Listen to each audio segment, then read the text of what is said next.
Assalamualaikum warahmatullahi wabarakatuh. Menjelang Jumatan saya buat video ini. Kenapa? Karena dari kemarin sore ya, tadi malam sampai tadi pagi nih. Tadi pagi saya jalan ke sini. Ini saya masih terus di tag ya terkait skandal suap katanya. Ada match fixing di Liga 2 yang melibatkan salah satu peserta ya. Ya coba lihat deh. Saya nggak akan nyebut nama klubnya ya. Pokoknya klub asal Serang aja.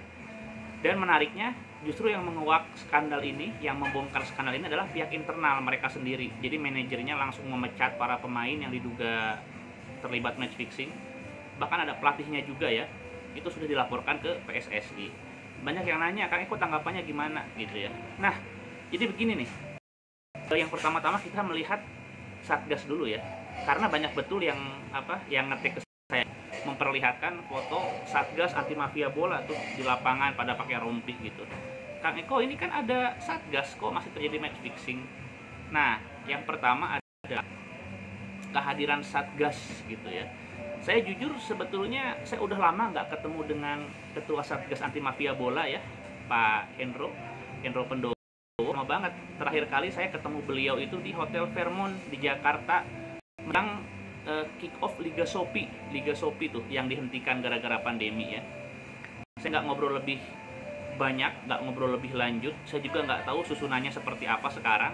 Karena ingat, Satgas anti mafia bola itu bukan lembaga permanen ya. Secara kelembagaan mereka itu semacam tim ad hoc yang terus harus diperpanjang ya masa tugasnya oleh SK dari Kapolri kayaknya ya. Nah, saya nggak tahu perkembangannya bagaimana gitu, karena ada batas waktunya. Saya sebetulnya sudah mengatakan tuh dalam berbagai diskusi ya, Satgas anti mafia bola ini kalau misalkan mau serius kita menangani sports crime ya, itu harus dibentuk suatu lembaga permanen di Mabes Polri. Jadi jangan cuma Satgas yang pakai SK Kapolri, tapi harus dibentuk ya suatu kelembagaan permanen di Mabes Polri. Misalkan saja buat narkotika tuh ada ya, buat narkotika, buat pemberantasan polis. Ya mungkin masalah pengaturan skor, atau mungkin lebih luasnya itu sports crime. Karena yang namanya sports crime ini lebih dari sekedar pengaturan skor. Ada pencucian uang dan lain sebagainya. Mungkin masalah ini di Indonesia belum dianggap terlalu serius, makanya masih belum dibentuk tuh lembaga khusus ya. Nggak seperti luar negeri. Di luar negeri itu badan-badan yang menangani sports crime atau kegiatan olahraga itu dibentuk secara permanen. Jadi anggarannya besar, anggarannya istimewa, kelembagaannya juga lebih solid, lebih lengkap, punya kantor sendiri dan lain sebagainya. Plus SDM-nya. Nah, ini yang paling penting, SDM-nya ya. Jadi untuk memberantas pengaturan skor, ini perlu banget SDM terlatih dan terbiasa.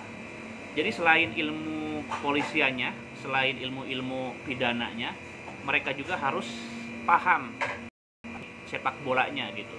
Jadi mereka tuh harus paham kalau misalkan di menit-menit akhir ada pemain yang harusnya membuang bola, tiba-tiba main tik-tak di belakang gitu. Ada pemain yang harusnya membuang jauh, ini malah oper-operan sama temennya. Nah seperti itu kan kalau misalkan polisinya nggak ngerti ya, itu disangkanya biasa. Tapi kalau orang yang sudah terbiasa melihat pengaturan skor, itu aneh gitu ya. Dari posisi membuang bola, kalau nggak misalkan di depan gawang, harusnya dia bisa flashing, tiba-tiba nendang jauh gitu ya. Jadi nggak masuk, mungkin disogok sama bandar biar timnya nggak cetak gol atau gimana. Yang terjadi kemarin sebetulnya sejak beberapa tahun yang lalu ya, saya sebetulnya agak aneh juga nih dengan penampakan Satgas ya.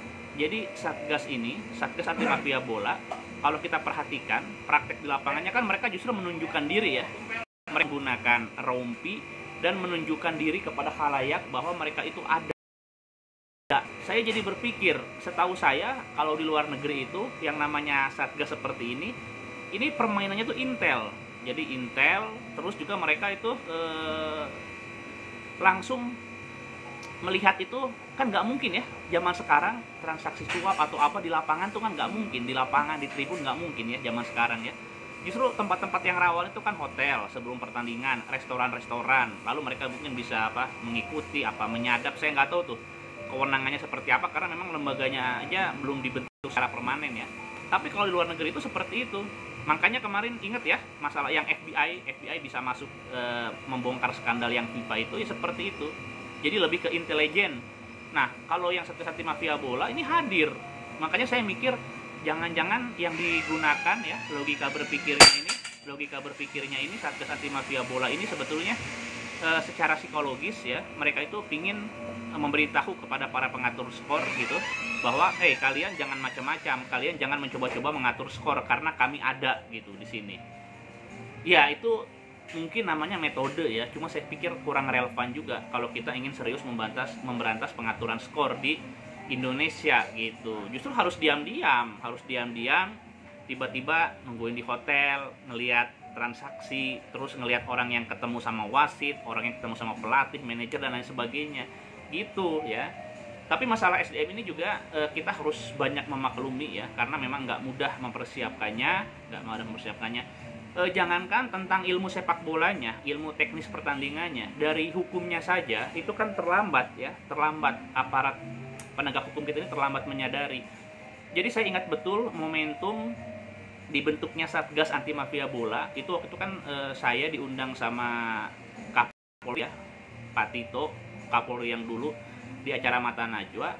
Saya sempat bilang sama Pak Tito, maaf nih saya bilang, anak buah Anda, perwira-perwira itu banyak juga yang salah menerapkan hukum ketika ingin melakukan pemberantasan pengaturan skor, saya bilang. Jadi mereka itu gini nih, kalau misalkan pengaturan skor itu kan identik dengan suap ya, suap kan ngasih duit ke pihak-pihak tertentu. Nah, yang digunakan oleh para polisi itu, anak buah Bapak, saya bilang, itu adalah undang-undang tentang tipikor gitu, dimana salah satu unsur yang paling khas dari undang-undang tipikor itu ya, delik pidananya itu adalah kerugian negara, adanya kerugian negara. Sedangkan di pengaturan skor ini nggak ada kerugian negara ya. Ya kecuali mau nyoba pakai APBD, APBN itu kan enggak ya. Jadi kebanyakan tuh memang orang swasta, apalagi bandar-bandar judi itu kan uang swasta ya. Geus mah swasta, duitnya haram gitu kan. Nah, jadi saya bilang nggak akan relevan, pasti lepas ya. Karena gini, pidana itu hukum pidana ya, itu cara berpikirnya itu mirip matematika. Jadi ketika diterapkan suatu delik ya, delik itu pidananya ada unsur-unsurnya. Kalau lengkap unsurnya baru dia bisa dijerat. Nah, ketika digunakan undang-undang tipikor ya berkaitan dengan suap, ini unsur kerugian negara nggak akan terpenuhi, makanya para pelakunya terus lepas. Nah, barulah setelah di Mata Najwa itu saya jelaskan kepada Prof Tito, ya udah profesor loh, Pak Tito tuh pinter ya, kepada Kapolri saya jelaskan bahwa ada yang lebih relevan, yaitu undang-undang tentang suap tahun 80 saya katakan. Jadi undang-undang ini memang sudah lama sekali ya, sudah lama tapi masih relevan. Karena sistem hukum di kita ini, kalau misalkan ada undang-undang, sekalipun dia itu tua ya, ada peraturan sekalipun itu udah tua, udah puluhan tahun lalu, selama undang-undang itu belum dicabut, itu masih berlaku, saya bilang, masih berlaku.